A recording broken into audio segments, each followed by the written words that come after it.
serving this country and its citizens. I had sworn an oath of service to the public in support and defense of the Constitution, whose guarantee of civil liberties had been blatantly violated. I realized that coming forward and disclosing the extent of my country's abuses was critical. I therefore decided to become what's known as a whistleblower. In 2013, I collected internal intelligence community documents that gave evidence of the U.S. government's law-breaking and turned them over to journalists who vetted and published them. In doing so, I knew I could and would be charged with crimes by the U.S. government under the Espionage Act.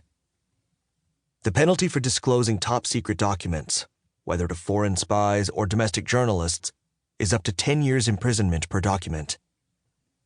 As a result, I have lived in exile in Moscow, Russia, a country I did not choose, for more than 7 years. This book is about what led up to that decision, the moral and ethical principles that informed it, and the impact that mass surveillance and data collection continues to have on all of us.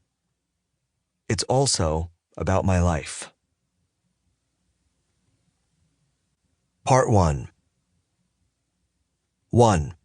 Looking through the window. The first thing I ever hacked was bedtime. When I was young, it always felt unfair that my parents forced me to go to sleep before they or my sister did. I wasn't even tired. Life's first little injustice.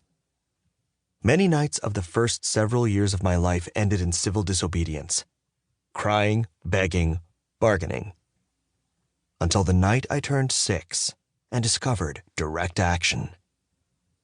I had just had one of the best days of my life, complete with friends, a party, and gifts, and I wasn't about to let it end. So I went about covertly resetting all the clocks in the house by several hours, trying to trick my parents into thinking it was earlier in the evening. When the authorities, my parents, failed to notice, I was mad with power, galloping laps around the living room.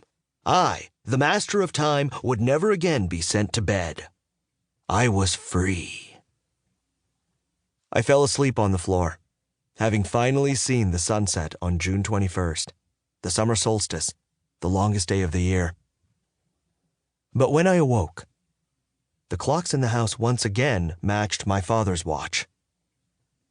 If you're like most people these days, you set your watch, if you wear one, to the time on your smartphone. But if you look at your phone, and I mean really look at it, burrowing deep through its menus into its settings, you'll eventually see that the phone's time is automatically set. Every so often, your phone quietly, silently, asks your service provider's network, "Hey, do you have the time?" That network, in turn, asks a bigger network, which asks an even bigger network, and so on through a great succession of towers and wires until the request reaches one of the true masters of time, a network time server run by the atomic clocks kept at places like the National Institute of Standards and Technology in the United States, the Federal Office of Meteorology and Climatology in Switzerland, and the National Institute of Information and Communications Technology in Japan. That long, invisible journey, accomplished in a fraction of a second, is why you don't see a blinking 12 o'clock on your phone's screen every time you power it up again after its battery runs out. I was born in 1983, at the end of the era in which people set the time for themselves. That was the year that the U.S. Department of Defense created a computer network for the public called the Internet.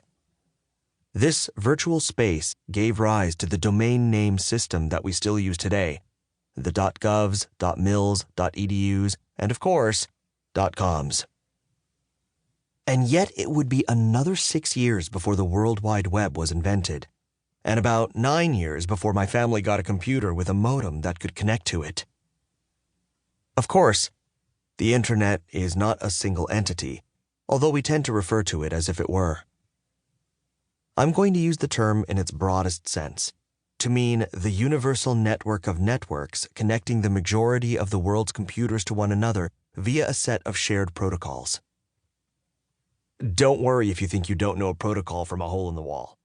You've used them without knowing it.